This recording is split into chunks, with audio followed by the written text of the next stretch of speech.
gima osetuomo kanisa ma ochomo gi kanisa e opara makoro gole e chik mar Roho Maler ka koro kele chik molosi to kanyo kaka kichuny koro en gima chalo gima koro ni oko matin koro oken gima koro nyalo dhi gi gik matayo kichuny. Kendo bende adwa ni mondo ariwra gi jowadwa go ma jotich Nyasaye wetena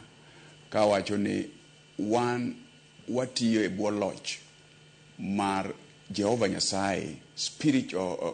kichuny to yes wang'eyo ni Nyasaye oketo jotendwa bende ma bende Muma wacho ni mondo waluor jotendwa, mano bende watemo kendo wamiyo gi luor moromo, kendo bende gin giwegi be ma wayudo license moyienwa mondo wayal, ma mano bende Muma osiro mondo wamigi luor makende korgi. Mak mana chike ma kanisa tiyogo, kanisa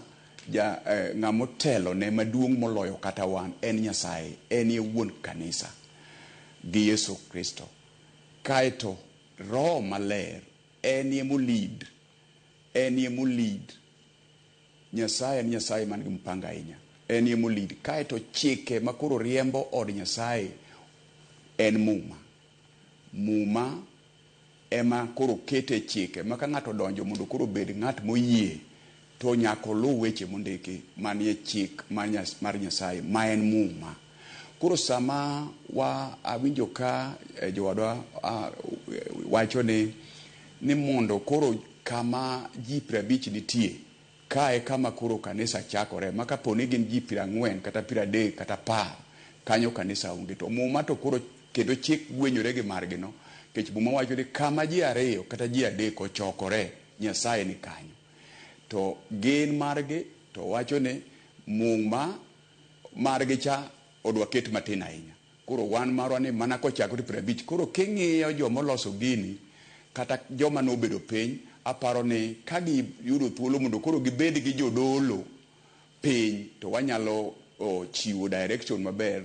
mondo kata ka giloso gik chik to koro bedo chik ma ji duto te oyiego ni ma nyalo bedo maber to ok wagole oko mar Muma.